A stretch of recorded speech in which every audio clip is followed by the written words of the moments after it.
Hey there, friends. It's Damon Day here, the new Get Out of Debt guy. Steve isn't with me today, so it's just you and me. I've got something I've been thinking about that hits close to home for a lot of people. If you're a returning listener, welcome back.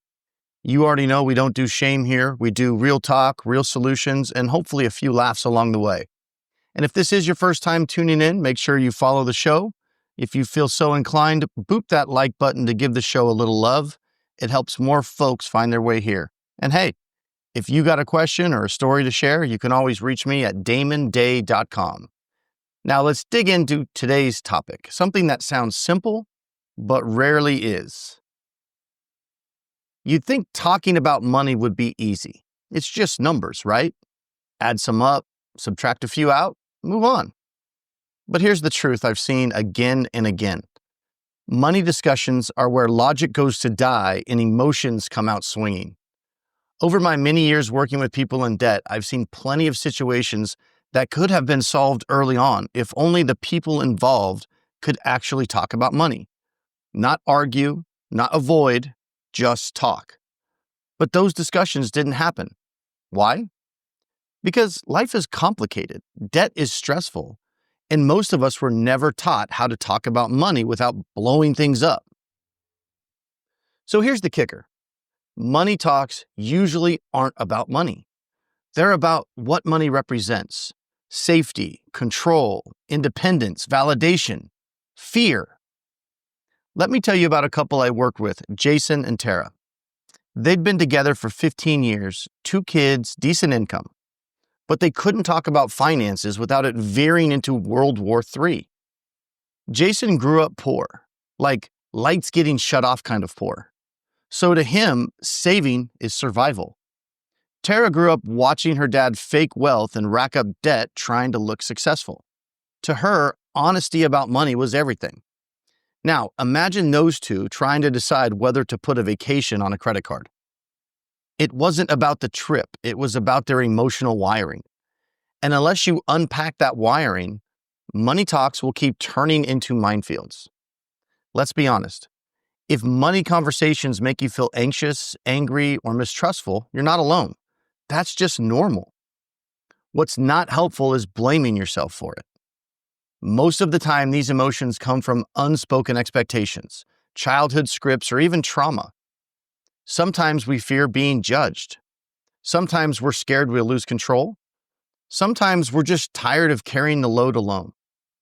And all of that gets projected into one late night argument over a missing $80. So, how do we get better at this?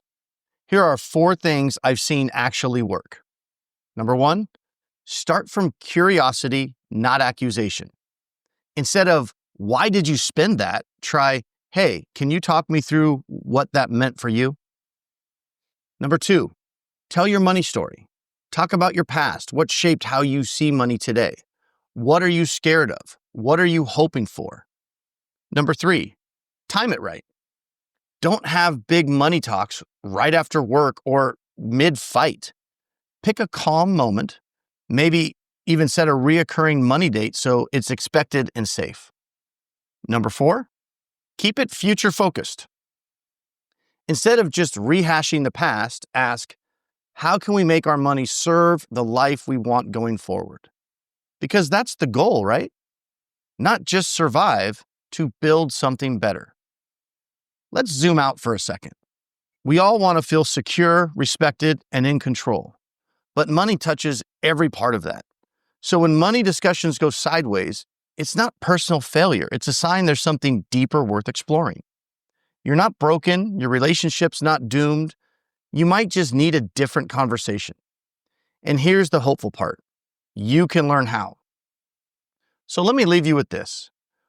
Over the years, I've sat with couples on the edge of giving up. I've helped families that hadn't spoken about debt in years.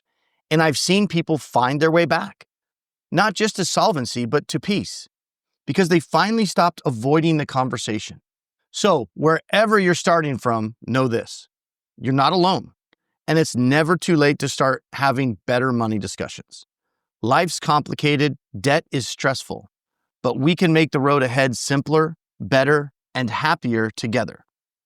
So that's it for today's episode. If you found this helpful, hit that subscribe button and share this with someone who needs it. And if you want help untangling your own money story or finding a better way forward, I'm just a click away at damonday.com. If you've enjoyed the podcast today, it's free to subscribe, hit the like button, or tell someone about it. It'll help me and it'll help you too. And I do love win-win outcomes.